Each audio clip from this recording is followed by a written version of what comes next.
Bem-vindos à aula 2. Vamos explorar o diálogo na semiótica. Dos prompts aos agentes de IA, entenda como a linguagem molda a inteligência. Vamos começar?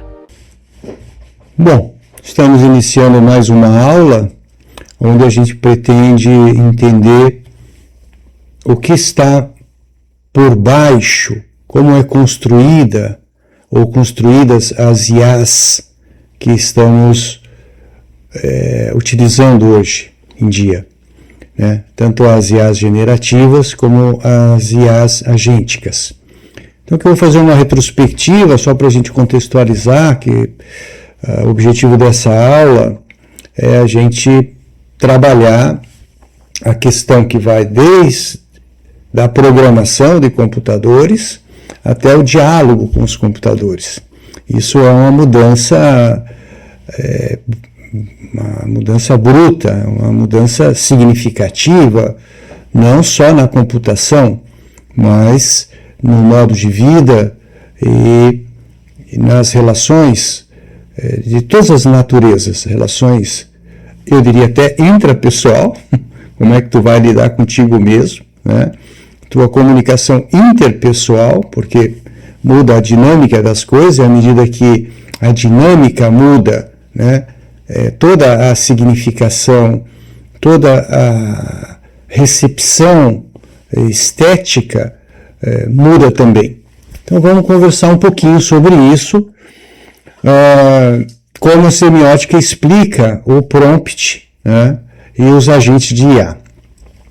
De antemão quero deixar claro que é uma matéria árdua, é uma matéria complexa e recente, e não dá para você simplesmente desenvolver um discurso, né, uma oratória de forma fluídica, porque ela requer que haja um processamento de dados que estão muito recente no nosso cérebro, né, e não temos ainda, né, os processos mentais para trazer isso como pronto. Porque vocês sabem, né, que existe pelo menos 2 níveis de processamento do cérebro, da mente. Quer dizer, existe um primeiro nível, onde tudo está pronto, e você olha, diz bonito, feio, né, salgado, doce, isso está pronto.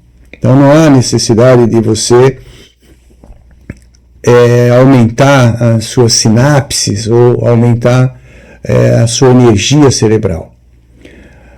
Quando a coisa é nova e requer uma reflexão, requer uma primeira construção da fala, isso vai exigir mais processamento, vai exigir mais sinapses e vai exigir que, ou melhor, vai exigir não, até vai provocar um delay, vamos dizer assim, um espaço entre o que você produz no cérebro e o que a tua boca verbaliza. E isso também vai acontecer com vocês que estão recebendo essas informações. Isso vai parecer no primeiro momento uma coisa de maluco, né? Ou, o que eu vou fazer com isso? Né? Para que serve esse entendimento semiótico na comunicação entre o humano e a máquina? Isso ao longo do tempo, à medida que isso vai se concretizando, isso vai se consolidando no seu repertório, isso vai sendo mais justificado. Então estamos tratando de um assunto muito novo, muito recente, né? As pesquisas sobre o entendimento das IAs, elas são de 10 anos, 15 anos no máximo, e muitas com data de 2024, 2025, enfim.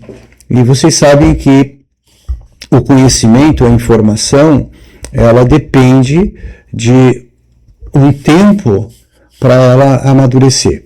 Então, por isso, já informo vocês que podemos ter uma aula mais lenta, né, mais reflexiva, para que a gente possa compor realmente um texto ou um discurso mais fluídico, ok?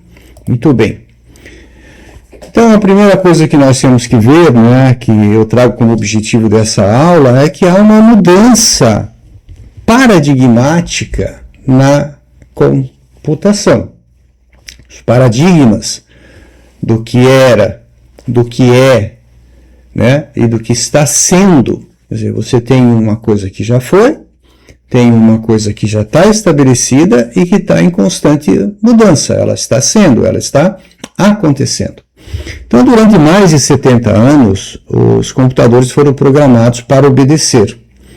Hoje estamos começando a dialogar com eles. Essa mudança parece simples, mas representa uma das maiores transformações da história da computação. Não da computação apenas, mas do modo de vida do ser humano. Isso vai provocar uma mudança paradigmática na forma como nós nos comunicamos, na forma como produzimos a nossa arte, o nosso trabalho, os nossos saberes, né? Valores que até então eram muito fortes, né? E valores que nós trazemos já há mais de 1000 anos e que vem sendo edificado, vem sendo consolidado nas nossas mentes, nos nossos códigos sociais, poderão sofrer mudanças, sabe? Por exemplo, eu penso que a questão da autenticidade, né, a questão do direito autoral, a questão da unicidade, talvez isso possa vir a ter outro valor, pode ter outra importância na nossa vida, né? Porque quando você aprecia uma arte, você se vale, né, de toda uma experiência, toda uma vivência, toda uma cognição e de uma habilidade, de uma competência artística que se faz e se apresenta como trabalho do artista, né, porque todos nós somos artistas na medida em que produzimos um trabalho, né, aquele trabalho que tu produz é a sua arte. Então, eu não sei, né, até onde esse direito autoral que o artista tem de ganhar alguma coisa sobre a sua arte, né, de uma forma perene, eterna, se ele já foi em algum momento remunerado pelo trabalho que fez. Ok? Muito bem, então muita coisa vai acontecer. Mas o que vale aqui para nós agora, nesse momento, é a gente entender assim, olha, há uma transformação na computação, na forma como nós nos relacionamos com a máquina.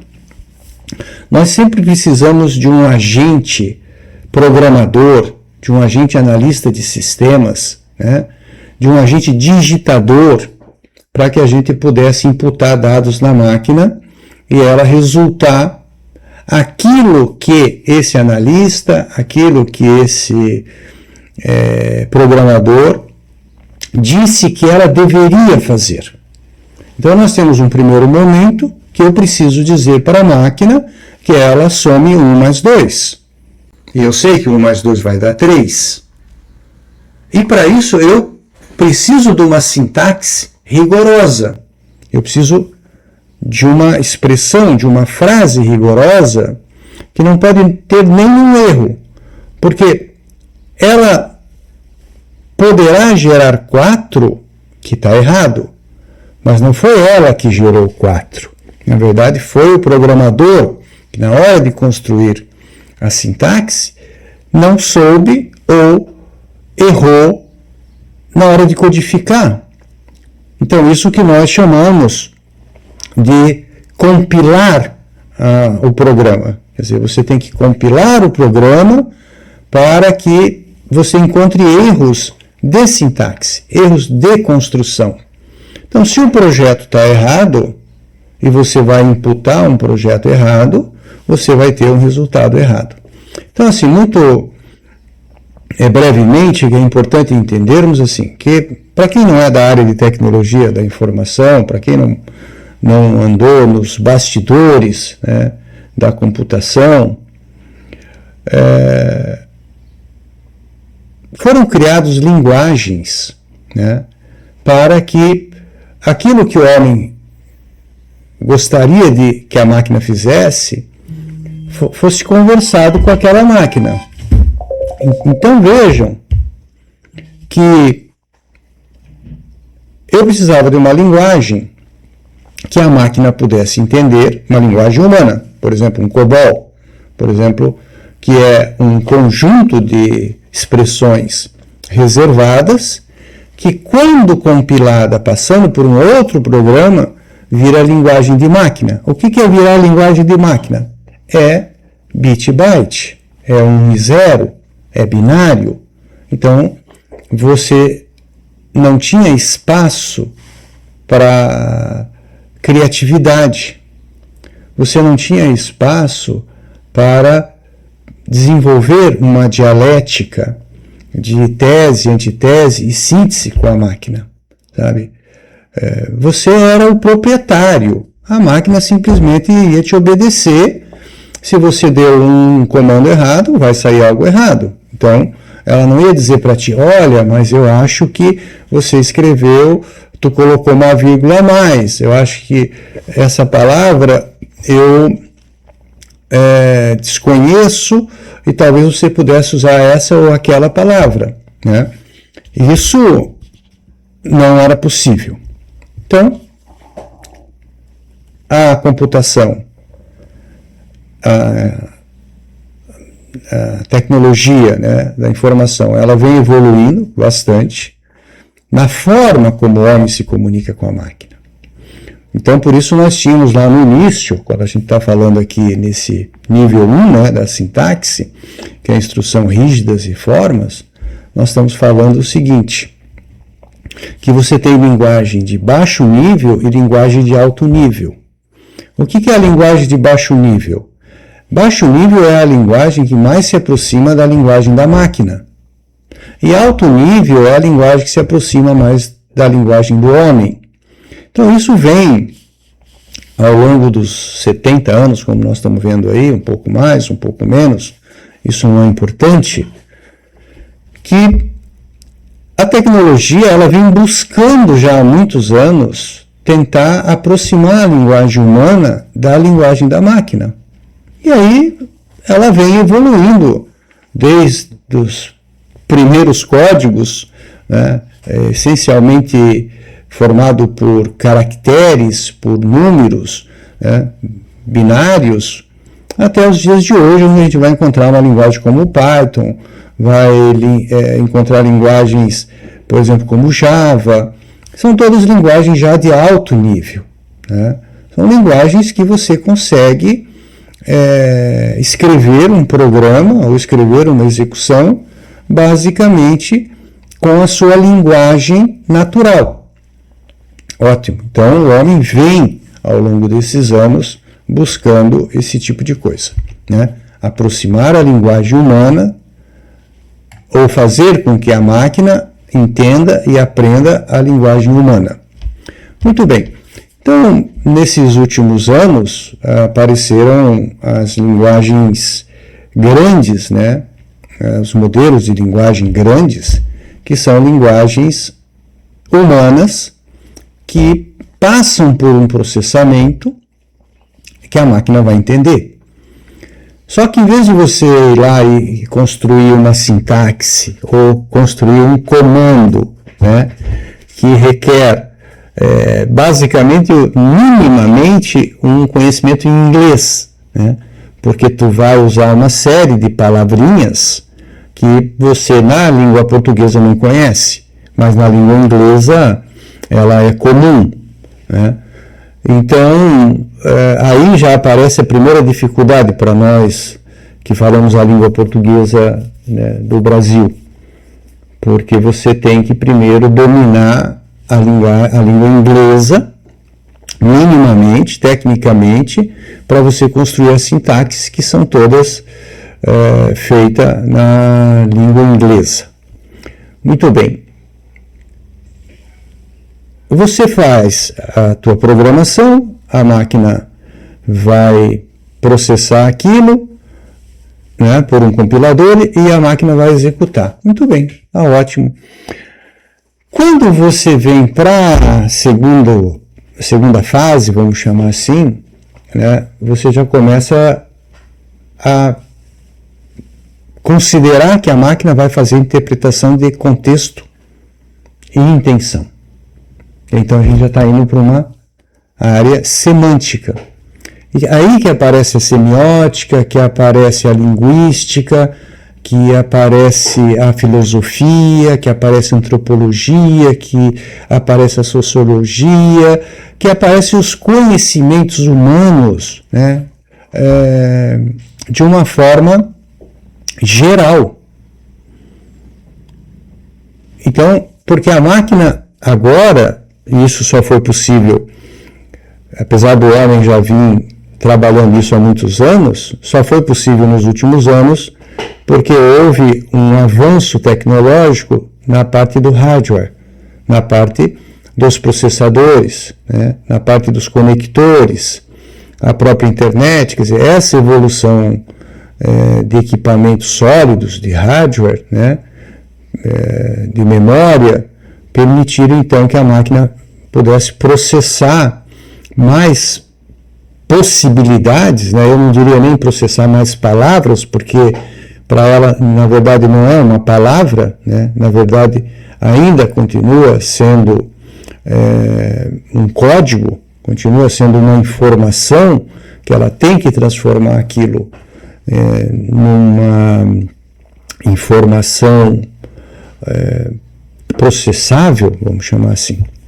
Então, muito bem. Então, agora vem a semântica, eu já começo a ter um filtro que permite que eu fale com a máquina.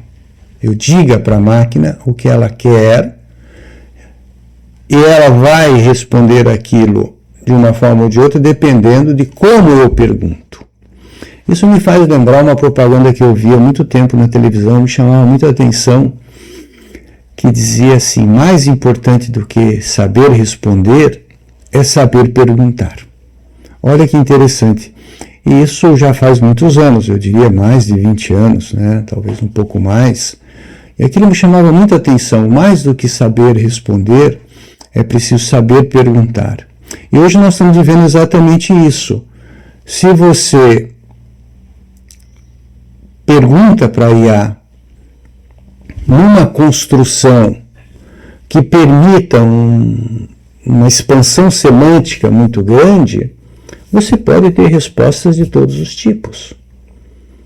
Então, quando você constrói uma pergunta para a IA, tu imagina que ela tem um oceano de informações, um oceano de dados, e você quer que ela vá lá naquele oceano de informações e de dados, veja, faça uma leitura de tudo aquilo e traga para você a resposta mais correta possível,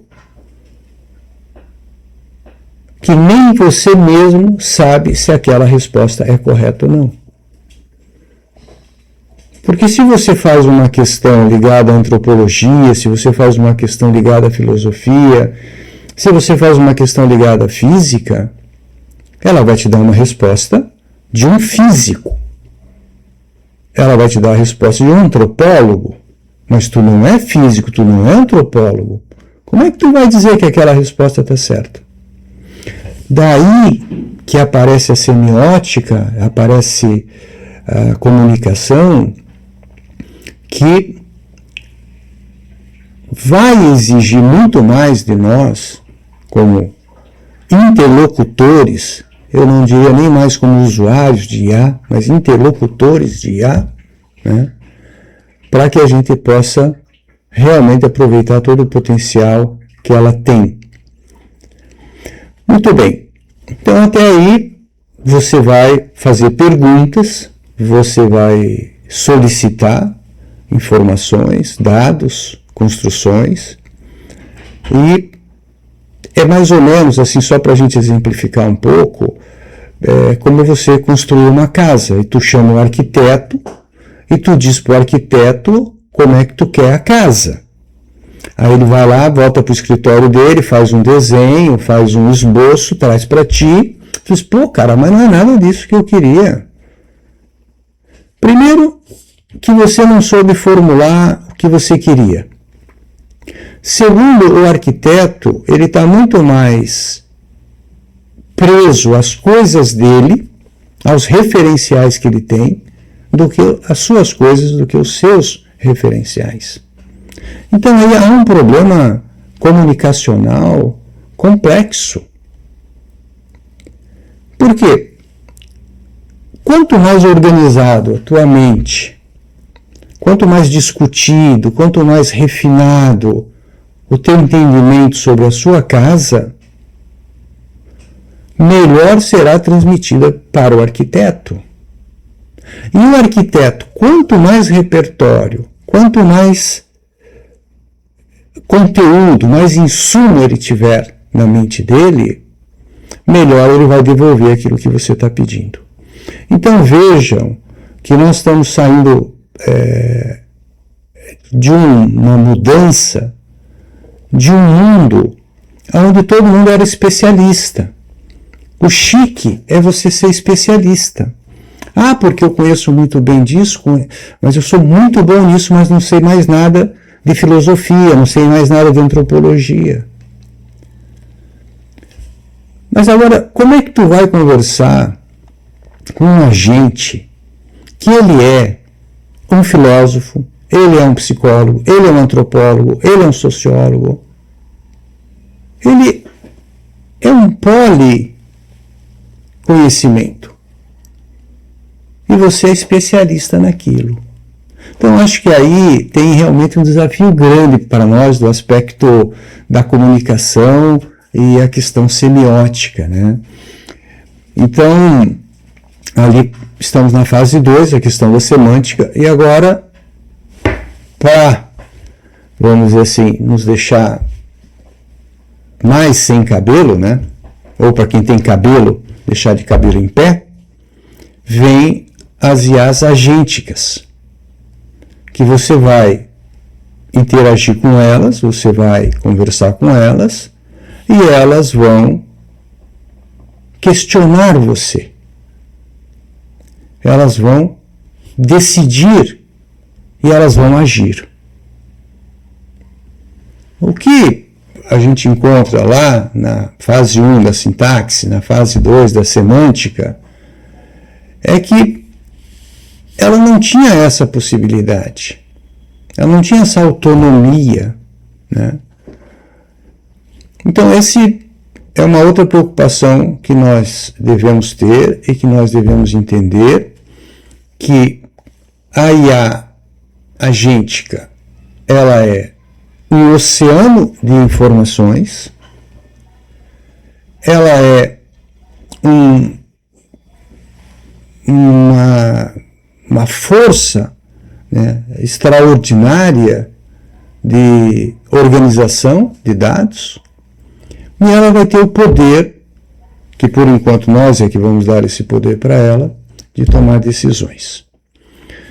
Então a pergunta central é: por que agora conversamos com máquinas em vez de programá-las? Então a semiótica vai responder isso. Ok? Muito bem, então estamos diante do paradigma da programação tradicional. No modelo clássico, a lógica é absoluta, sem margem para interpretação. Então temos a entrada, o processamento e a saída. O computador, a máquina, ele não interpreta nada, ele apenas executa. Não existe conteúdo, não existe intenção, não existe entendimento, existe apenas a sintaxe. Essa é a lógica da programação tradicional. Muito bem. Então, dentro da perspectiva semiótica para o modelo clássico, é importante a gente entender que é um modelo de execução, não é um modelo de interpretação. Então, você se vale, o programador se vale do código. Aqui no caso nós temos um exemplo que diz o seguinte: se a temperatura for maior do que 30, liga o ar. E ponto. O computador executa de forma determinística. O sinal é processado sem qualquer camada de interpretação. Então aqui estão presentes o signo, o sentido e a interpretação. Quer dizer, o signo é a sintaxe, né? Então é um signo que não te permite interpretar. É um signo que não vai usar o teu repertório, a tua imaginação, a tua cognição para poder fazer sentido. O sentido é fixo e imutável. Se temperatura maior do que 30, liga o ar. Ponto. Então não há uma interpretação. Muito bem. Essa é uma linguagem determinística, né, de execução. O que significa isso? Significa que na programação clássica a máquina não compreende, ela apenas processa. O programador precisa antecipar todos os estados possíveis e codificá-los explicitamente. Não há espaço para ambiguidade, nuance ou contexto. A lógica é: se A, então B. Nada além disso. Então, aqui, quando aparece a complexidade humana, né, os seres humanos não se comunicam como máquinas. A linguagem natural é fundamentalmente ambígua e contextual. Quando dizemos algo, o significado real depende de quem fala, para quem fala e em qual contexto fala. Vamos então analisar essa situação. Abra a janela. É um pedido físico direto, mas depende do contexto. Está chovendo? Há muito barulho lá fora? Veja que o signo abra a janela te dá uma possibilidade de significados, que vai depender da sua interpretação. O segundo caso, está muito quente aqui. Pode ser uma descrição, pode ser uma reclamação, né? Pedido de ajuda ou até metáfora emocional. Tudo ao mesmo tempo. Então veja que há uma ambiguidade que exige um contexto para que você possa se comunicar. No terceiro caso, o contexto decide. O significado não está nas palavras, ele emerge na interação entre falante, ouvinte e situação. Então, o que a gente pode perceber? Que aquilo que está sendo falado vai depender de um contexto, né? Se é de manhã, se é de tarde, se é de noite, se está frio, se está quente, se você está deprimido, se você está com a pressão baixa, se você está com a tua glicose alta. Quer dizer, há todo um contexto que precisa ser considerado diante do signo que lhe é apresentado. Aqui, então, reside a limitação fundamental da programação tradicional. Ela não consegue lidar com a riqueza semântica da comunicação humana. Aí vimos, então, aqui no nosso capítulo 3, para a revolução da IA generativa, né? Com as linguagens, os modelos de linguagem grandes, né, a lógica muda radicalmente. A IA passa a operar sobre probabilidades de significado. Ela não lê apenas palavras. Ela busca sentidos, constrói hipóteses e produz respostas contextualizadas. Então, você já tem aqui uma máquina que aprendeu, né? Ela foi ensinada, então daí vem a tecnologia do machine learning, né? Quer dizer, máquinas que aprendem, para que elas possam considerar o contexto que lhe está sendo apresentada. Naturalmente que ainda com limitações, né, porque o objetivo dos cientistas da computação é que nós cheguemos a uma IA geral. Quer dizer, quando chegarmos a essa IA geral, aí realmente não haverá mais limitações quando comparada aos seres humanos. Hoje, ela tem limitações quando comparada a seres humanos. Quando comparadas a outros tipos de inteligência, ela também tem limitações. Porém, ela se mostra muito próxima do que se processa dentro do ser humano. Muito bem. Então, estamos agora, não é uma mudança, né? A própria palavra diz, é uma revolução, né? Mas ela é uma IA generativa porque ela está muito mais voltada para gerar as coisas a partir de dados. Então, ela pode pegar 1 mais 2 e gerar o 3, 1 mais 4 e gerar o 5. E você pode, inclusive, pedir que ela signifique para você o 4 signifique o 5. Né?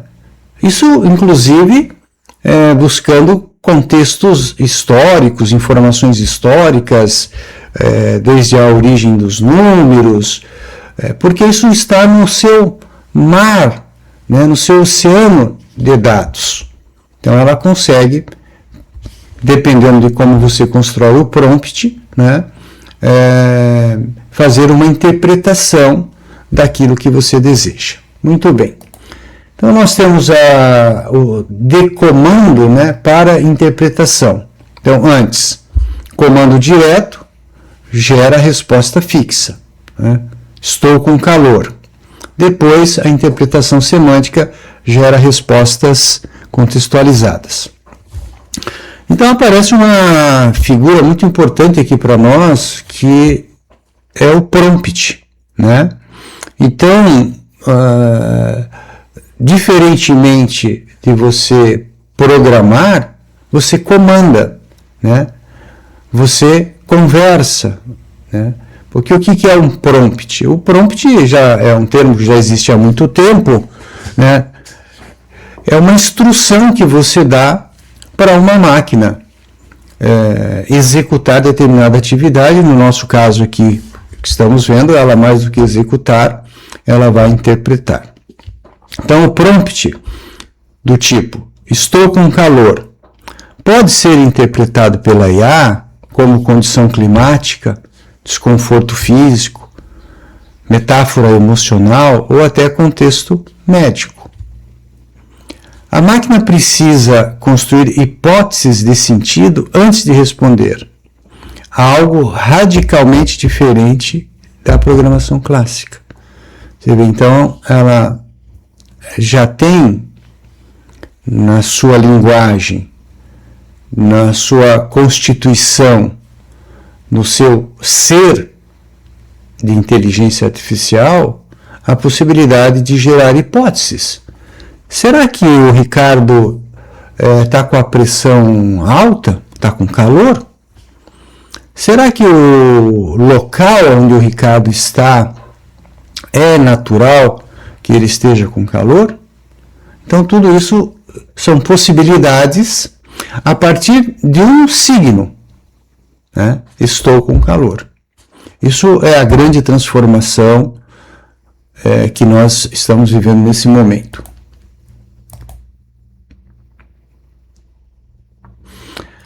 Então, vai ficando mais semiótico, né, aquilo que a gente vem conversando, porque o prompt como ato de enunciação. Então, é importante a gente entender que a enunciação, ela está antes do enunciado. Quer dizer, você tem, mais para nós deixarmos assim um conceito teórico, clássico, né? Existe a escola de Paris, que é uma escola onde o Greimas estudou a questão da linguística e desenvolveu uma ferramenta de análise da linguagem chamada semiótica da Escola de Paris. É essa semiótica que eu estudei no meu mestrado, né, que me interessou muito, porque fui provocado quando me disseram que o texto, ele diz aquilo que você ler, não aquilo que foi escrito. Que o texto não pertence ao autor, mas pertence ao leitor. Então, muito bem. Então, essa escola e esse cientista, linguista, o Greimas, ele então vai criar toda uma teoria, conceitos, ferramentas, para que a gente possa analisar o texto de uma forma a que você desconstrua o texto, fragmente o texto, para que você possa realmente dizer como o texto se diz texto, né? E aí algumas coisas que são importantes, do tipo, quem fala o quê? Quem fala o quê? Para quem? Quer dizer, tudo isso faz parte da desconstrução do texto. Porque o texto, quando ele se apresenta, ele está dentro de um contexto, está dentro de um momento histórico, está dentro de uma temporalidade. Então você tem na construção do texto, e o texto é importante que se diga, para nós semioticistas, tudo que você enxerga, todo signo é um texto, né? Se você olha para um lápis, aquele lápis é um texto. E quando você começa a desconstruir o texto lápis, ou o texto um veículo, ou o texto uma bola, ou enfim, ou o texto um microfone, você começa a entender então como que aquilo se diz microfone, como que aquilo se diz lápis, porque há toda uma construção textual. É a madeira, é o grafite, são as pessoas que... é a árvore, são as pessoas que plantaram a árvore, é a terra, é o sol, é a água. Então, como é que o lápis se diz lápis? Ele se diz com toda essa completude, né, que o traz até aqui no formato de lápis. No formato de lápis.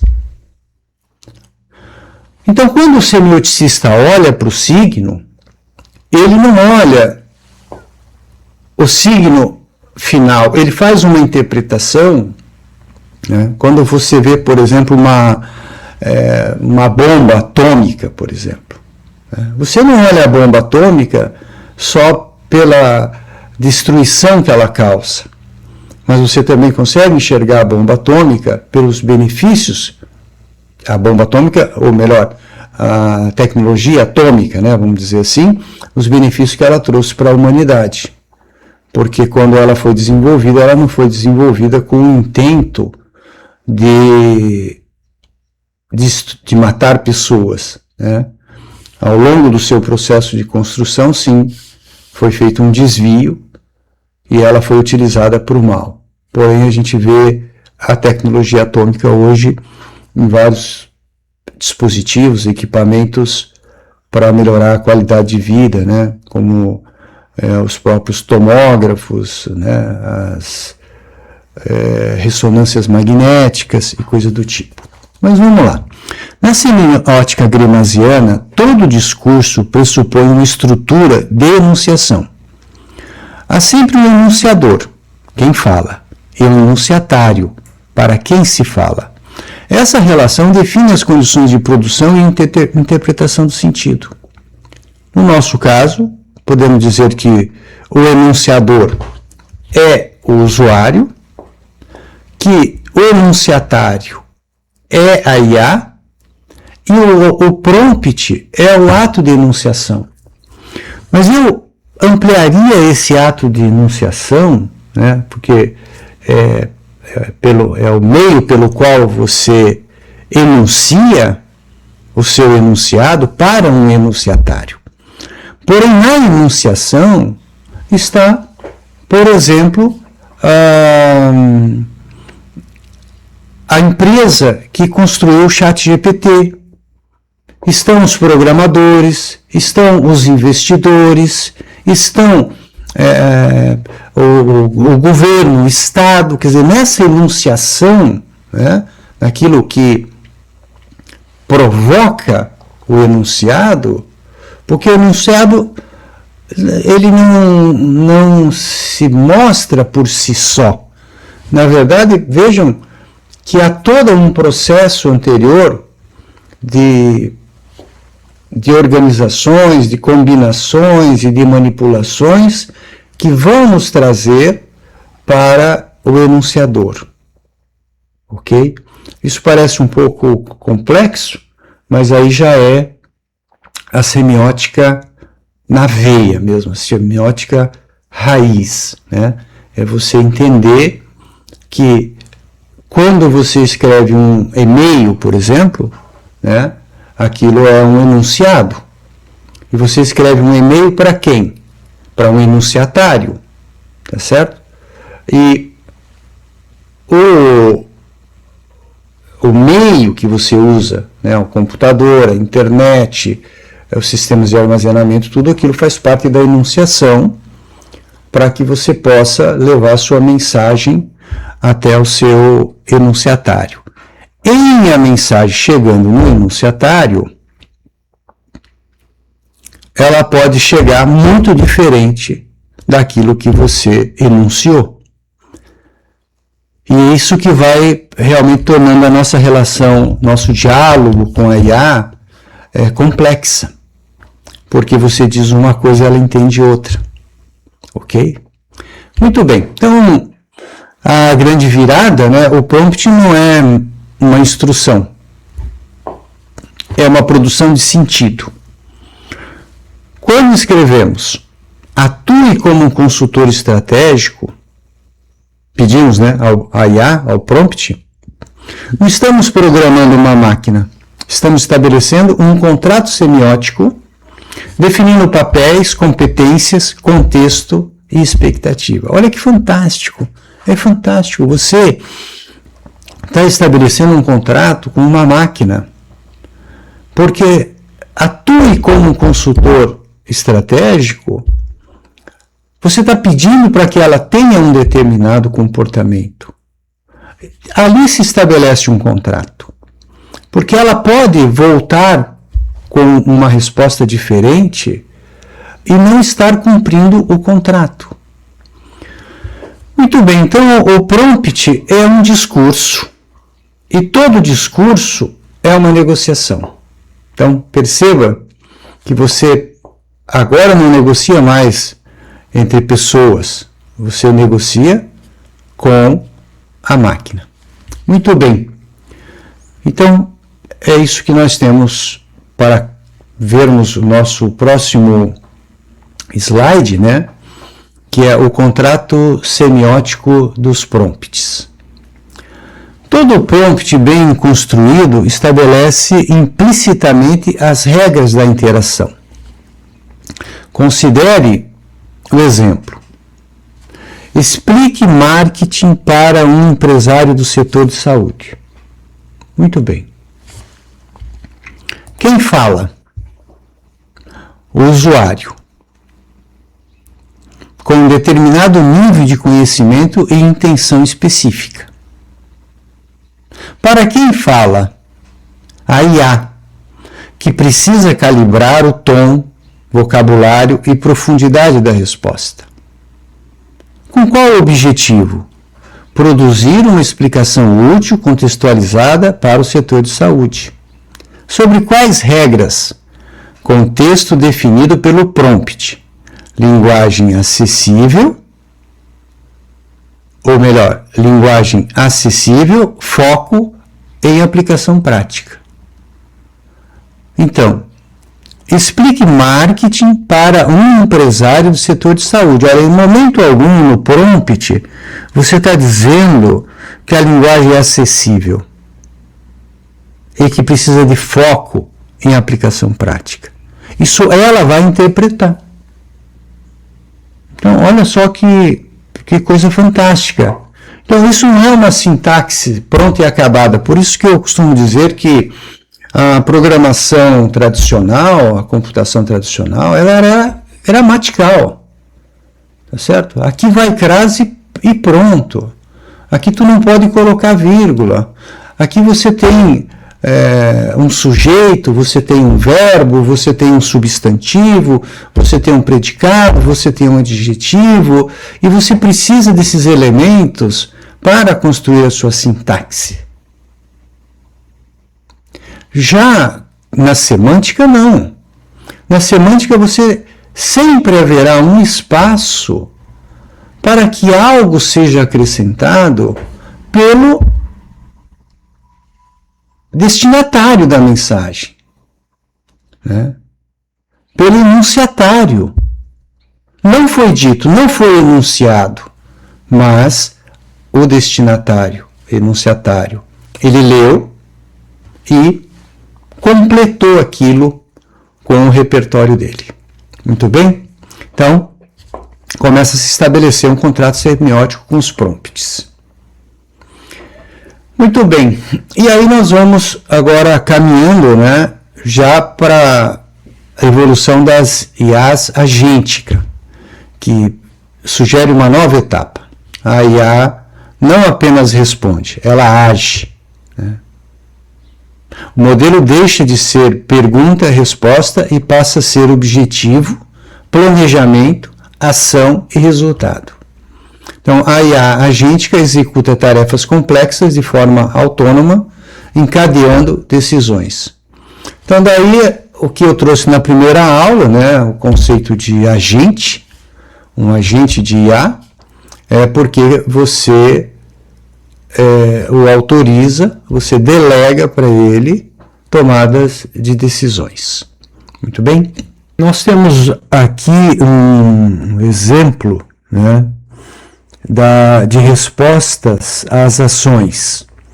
Um exemplo agêntico. O usuário diz: agende uma reunião para sexta-feira. A IA agêntica executa uma cadeia autônoma de ações sem nova instrução do usuário. Primeiro, consultar a agenda. Verifica a disponibilidade de todos os participantes. 2. Envia convites. Contata automaticamente todos os envolvidos. 3. Confirma e atualiza. Confirma participantes e atualiza o calendário. Quer dizer, então você delega para um agente de IA ações, atividades que até então você é que deveria fazer.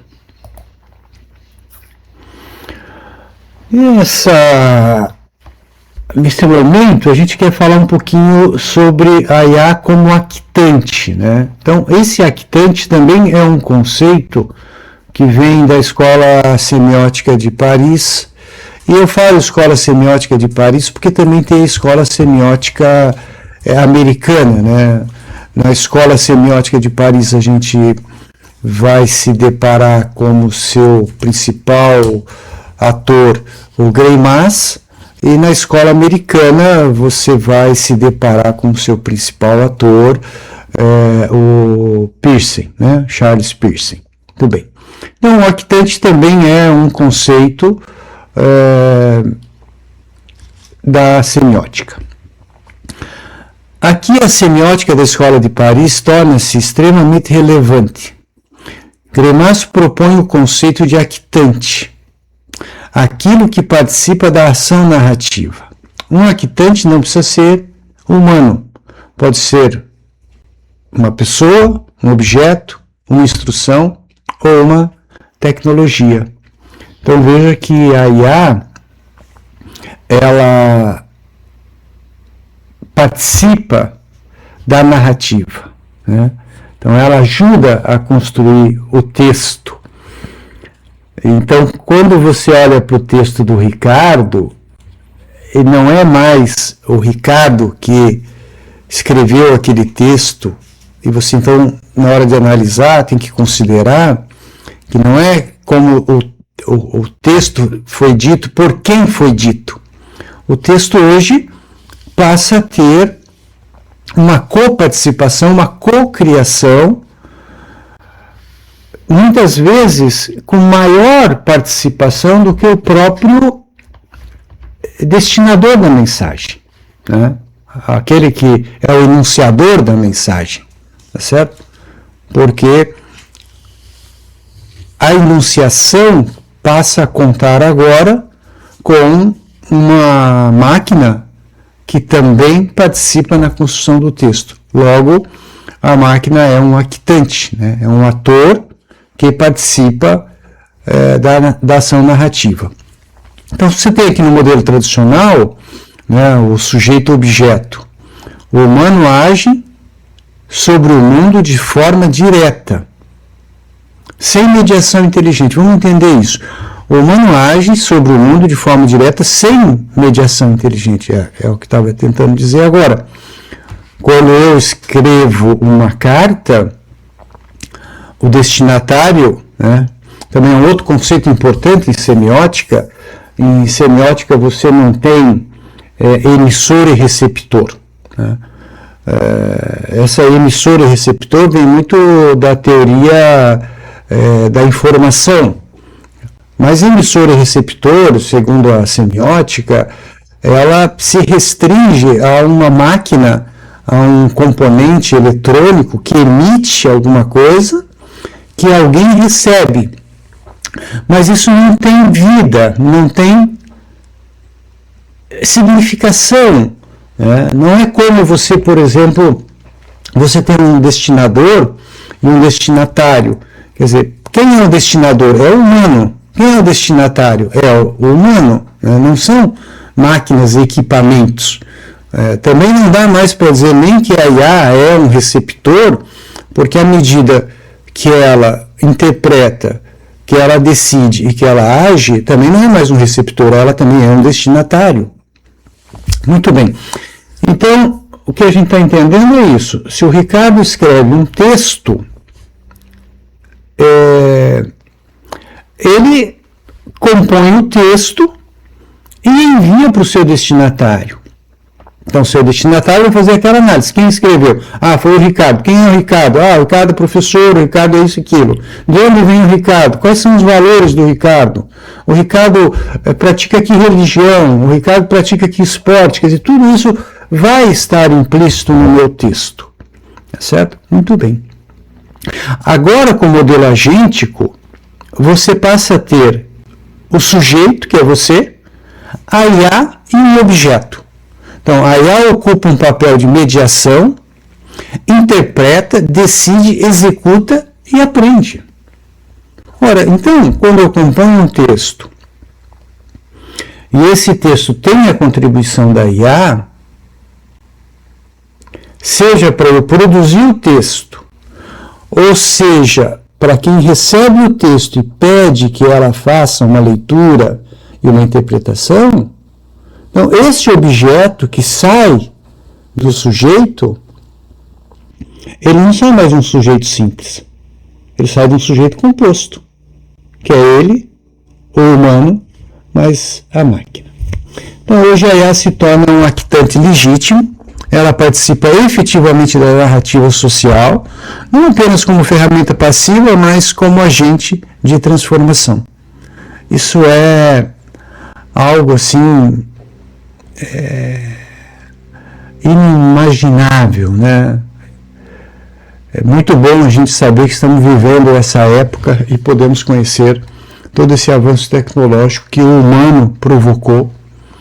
E se o humano criou essa tecnologia, essa revolução comunicacional, ele vai poder controlá-la.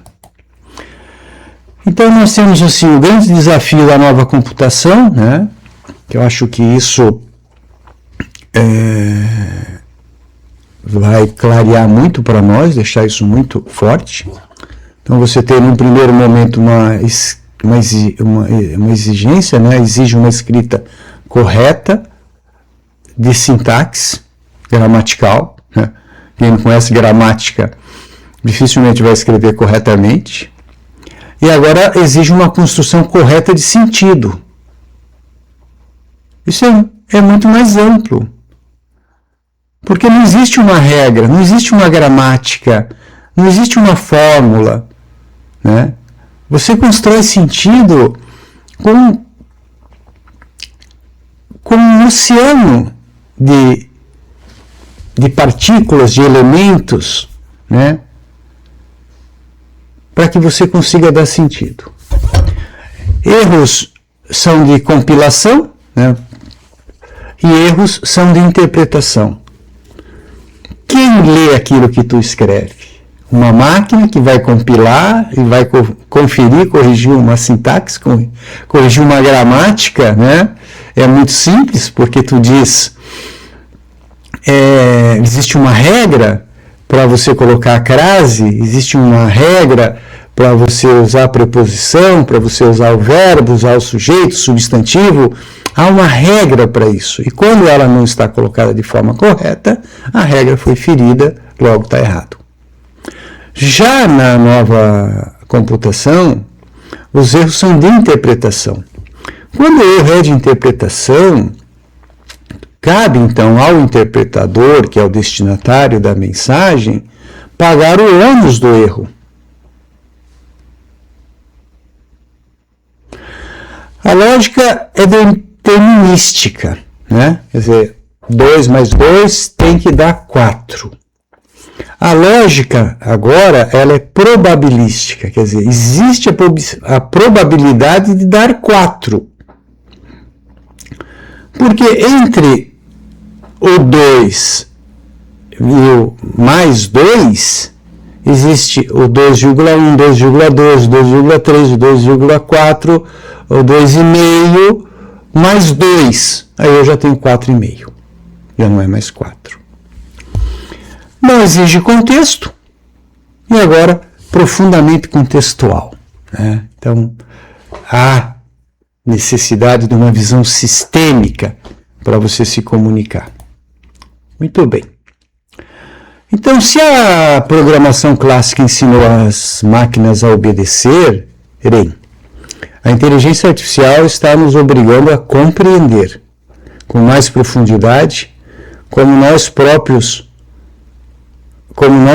produzimos sentido.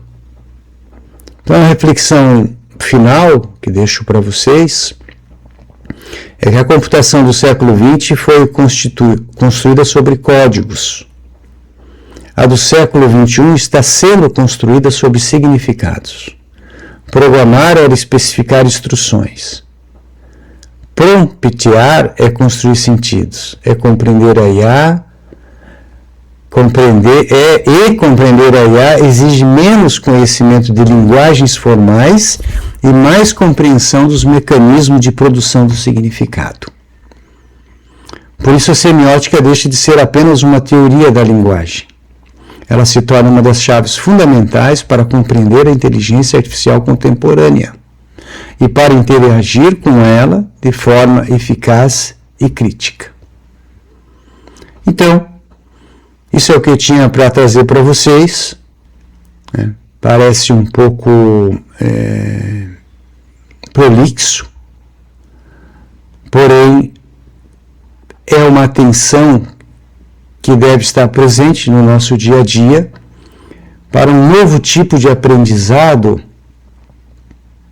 que nós humanos devemos ter para lidar com o aprendizado de máquina, para estarmos à frente do aprendizado de máquina. Lembrando que a minha especialização é em semiótica, né? Comunicação, mídia e cultura, porém, eu não posso me restringir a esse tipo de conhecimento. Eu preciso passear de mãos dadas e até amorosamente, vamos dizer assim, com a filosofia, com a psicologia, com a antropologia, né, com a política. Porque nós temos agora um outro ente aquitante, que é o que assusta, né? Porque ele vai interferir na narrativa, que é policonhecimento, ele é polivalente, ok? Então vamos prestar bem atenção nisso e ver tudo isso como algo espetacular, algo que vai nos colocar dentro do universo numa condição maior, melhor, né? Desde que nós utilizemos esse instrumento para o bem da humanidade. Era isso. Muito obrigado e até a nossa próxima aula. Um abraço. Assim encerramos nossa viagem pelos signos da IA. Mas e se eu disser que isso é só o começo? Na próxima aula, vamos decifrar a mente das máquinas. Vejo você lá.